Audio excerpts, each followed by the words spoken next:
감사하며 섬기리다. 이름 없이 끝도 없이 감사하며 섬기리다.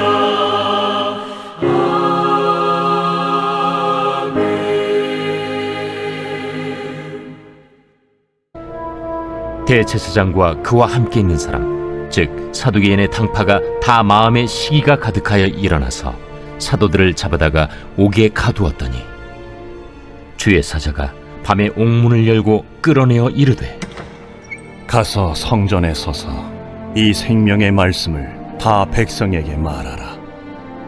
그들이 듣고 새벽에 성전에 들어가서 가르치더니 대제사장과 그와 함께 있는 사람들이 와서 공회와 이스라엘 족속의 원로들을 다 모으고 사람을 옥에 보내어 사도들을 잡아오라니, 부하들이 가서 옥에서 사도들을 보지 못하고 돌아와 우리가 보니 옥은 든든하게 잠기고 지키는 사람들이 문에 서 있으되 문을 열고 본즉 그 안에는 한 사람도 없더이다.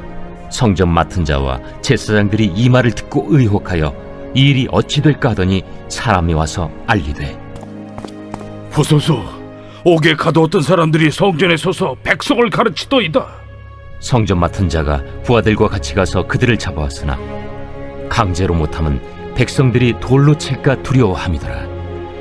그들을 끌어다가 공회 앞에 세우니 대제사장이 물어, 우리가 이 이름으로 사람을 가르치지 말라고 엄금하였으되 너희가 너희 가르침을 예루살렘에 가득하게 하니 이 사람의 피를 우리에게로 돌리고자 함이로다.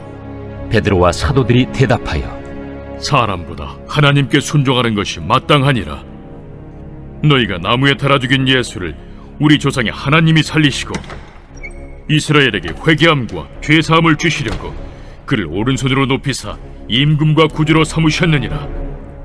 우리는 이 일의 증인이요 하나님이 자기에게 순종하는 사람들에게 주신 성령도 그러하니라.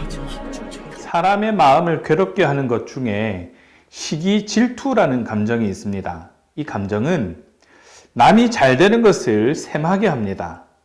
남의 처지나 물건을 탐내게 하기도 하고 자기보다 나은 처지에 있는 사람들 미워하게까지 합니다.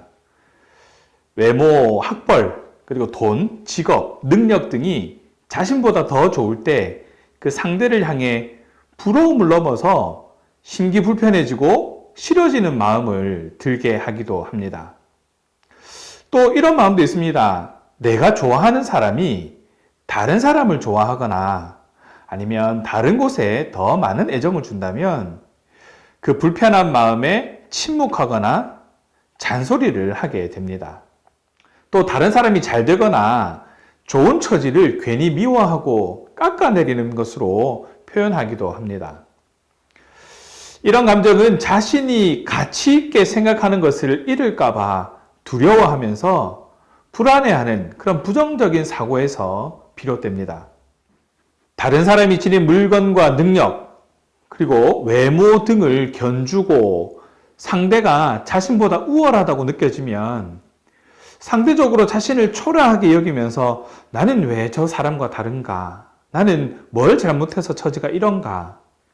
저 사람은 무슨 복을 타고났길래 잘 되는가? 라고 질문하면서 결국에는 그 사람을 미워하게 됩니다.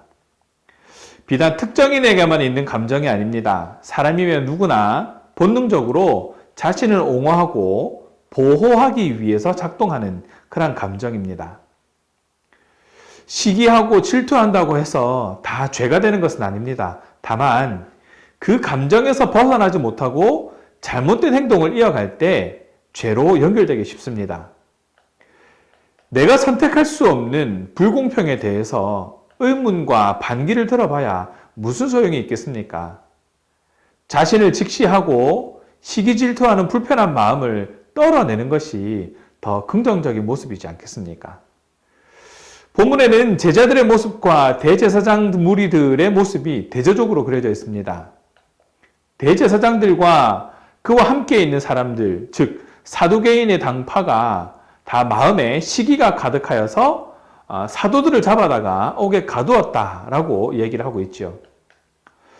예루살렘 교회가 거대한 그 유대교 체계의 압박이 될 정도의 규모가 되었습니다.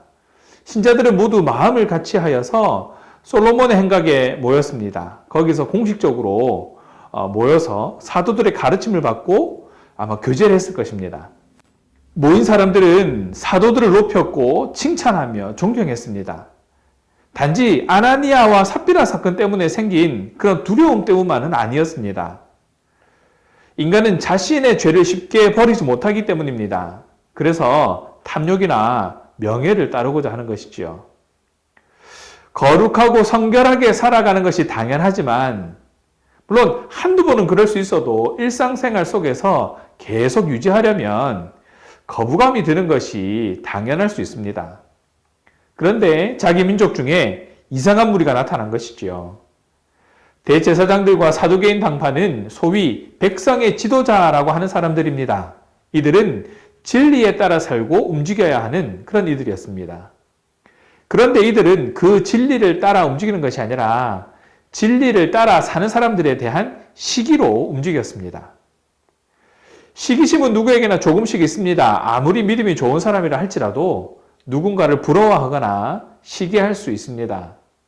이 시기라는 단어는 젤로스입니다.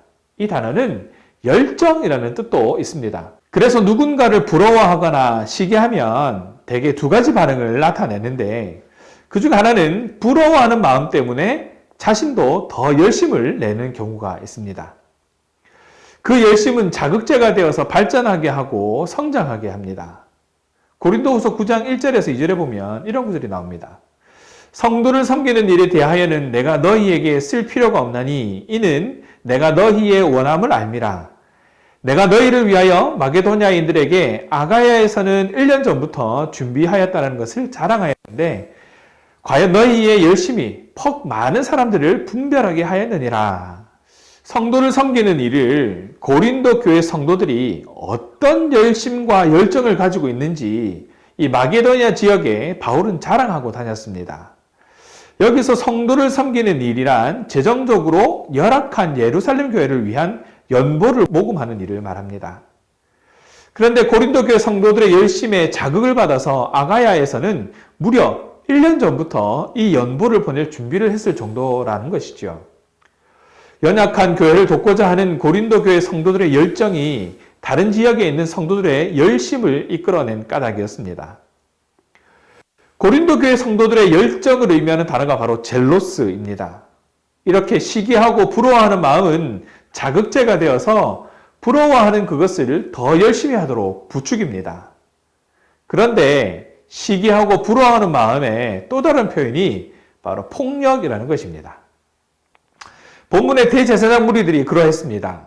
제자들에게 성령의 역사가 임한 후에 예루살렘은 성령 충만의 역사가 계속되었습니다.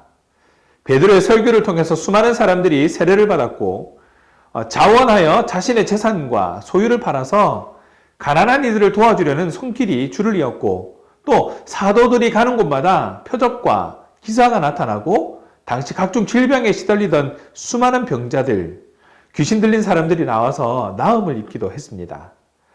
말도 안 되는 이런 현상에 대해서 대제사장 무리들의 반응은 말 그대로 시기심으로 가득 찼습니다. 이들의 시기심은 폭력으로 변했습니다. 곧장 사도들을 체포해서 옥에 가두어 버렸습니다. 천사가 사도들을 감옥에서 풀어주니까 대제사장들은 기어이 제자들을 다시 체포해 와서는 사내들인 공회 앞에 세웠습니다. 공회의 건의를 내세워서 자신들의 입장을 강요하려는 것이었죠. 이후 38절에서 39절에서 가말리엘은 대제사장 무리들이 지니고 있는 폭력에 숨겨진 그 비진리성과 허구성을 꿰뚫고 있었습니다. 그들은 진리를 추구하는 자들이 아니라 진리를 반대하는 자들이었고 하나님을 대적하는 자들이었습니다.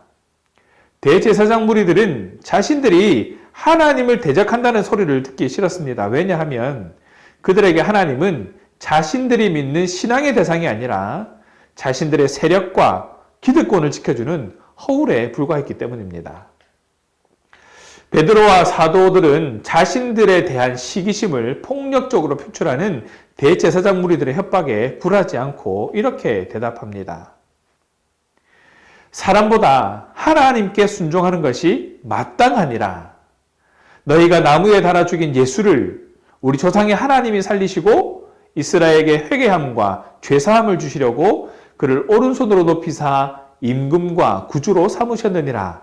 우리는 이 일의 증인이요 하나님이 자기에게 순종하는 자들에게 주신 성령도 그러하니라. 어쩌면 제자들의 담대함은 그들의 뇌리에 박혀있는 그리스도의 죽음에서 비롯되었을 것입니다. 또 자신들의 눈앞에서 처참하게 채찍질 당하고 피투성이가 된 채 십자가에 달려 죽으신 주님의 죽음이 바로 그것입니다. 동시에 그들의 뇌리에는 그 주님이 다시 살아나셔서 영원한 구원과 생명의 주가 되심도 새겨져 있습니다. 그들에게 십자가는 죽음인 동시에 생명이었습니다. 오늘을 사는 우리에게도 마찬가지입니다. 우리에게도 십자가는 죽음인 동시에 생명인 것이지요. 오늘 본문에는 살기 위해 폭력을 휘두르는 대제사장 무리의 모습과 죽음까지도 기쁨으로 수용하는 제자들의 모습이 대조되어 나타납니다. 그리고 2000년 기독교의 역사는 우리가 오늘 쫓아야 하는 길이 어느 길인지 말해주고 있습니다. 이전에 베드로는 여종의 고발에도 예수님을 부정하고 저주할 만큼 심약한 사람이었지만 성령이 임한 후에는 달라졌습니다. 하나님이 자기를 증인으로 부르심을 확신하고 있었기 때문입니다. 베드로처럼 내가 누구인지 자신의 정체성을 확인하는 것과 내가 무슨 일을 해야 하는지 자신의 소명을 발견하고 확신하는 것은 매우 중요한 일입니다. 분명한 것은, 그리고 잊지 말아야 할 것은 하나님의 자녀로 예수 그리스도의 제자로 부르심을 받았다라는 것입니다. 우리는 세상을 시기할 필요가 있습니다. 앞서가는 모습에, 그리고 발전적인 모습에 시기해야 합니다. 그리고 그 시기를 좋은 자극제로 삼아서 이제는 오히려 세상이 따라올 수 있는 그런 모습으로 성장해야 합니다. 조심해야 할 것은 야고보서 3장 14절에서 16절입니다. 그러나 너희 마음속에 독한 시기와 다툼이 있으면 자랑하지 말라. 진리를 거슬려 거짓말하지 말라. 이러한 지혜는 위로부터 내려온 것이 아니요 땅 위의 것이요 정욕의 것이요 귀신의 것이니 시기와 다툼이 있는 곳에는 혼란과 모든 악한 일이 있음이라. 그래서 이 일에는 성령의 인도하심이 절대적으로 필요합니다. 오늘 본문의 베드로의 고백의 백미는 29절에 있습니다. 사람보다 하나님께 순종하는 것이 마땅합니다. 고린도전서 12장 31절입니다. 너희는 더욱 큰 은사를 사모하라. 내가 또한 가장 좋은 길을 너희에게 보이리라. 여기에서 말하는 사모하다를 뜻하는 젤로우는 앞서 나온 시기하다, 열심을 내다의 젤로스라는 단어의 동사형입니다. 그렇다면 우리가 시기해야 할 것이 보다 분명해집니다.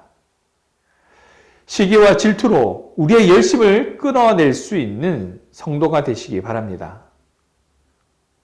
그래서 하나님께 순종하며 하나님의 뜻을 이루어가는 저와 여러분 되시기를 바랍니다. 그것이 합당한 열매로 하나님께 칭찬받는 저와 여러분 되시기를 주님의 이름으로 축원합니다. 기도하겠습니다. 사랑의 하나님, 오늘도 말씀 가운데 하나님의 뜻을 발견할 수 있도록 은혜에 더하여 주셔서 감사드립니다. 우리는 세상을 부러운 눈으로 바라봅니다. 세상의 방법을 더 많이 따라합니다. 세상의 것이 너무 좋아 보여서 그 유혹에 쉽게 넘어지기도 합니다. 하지만 하나님, 그 시기가 우리 삶의 동인이 되어서 하나님께 열심을 내는 신앙이 되게 하여 주시옵소서. 제자들 마음속에 새겨진 십자가의 의미가 우리 마음속에서도 선명하게 새겨지게 하여 주시옵소서. 독이 되는 시기와 질투가 아니라 성장과 성숙을 위한 열심을 내게 하셔서 우리에게 맡기신 사명을 감당함에 부족함이 없도록 인도하여 주시옵소서. 그래서 사람보다, 세상보다 하나님께 순종하며 하나님의 뜻을 이루어가는 삶이 되게 하여 주시옵소서. 감사합니다, 주님. 우리 주 예수 그리스도의 이름으로 기도합니다. 아멘.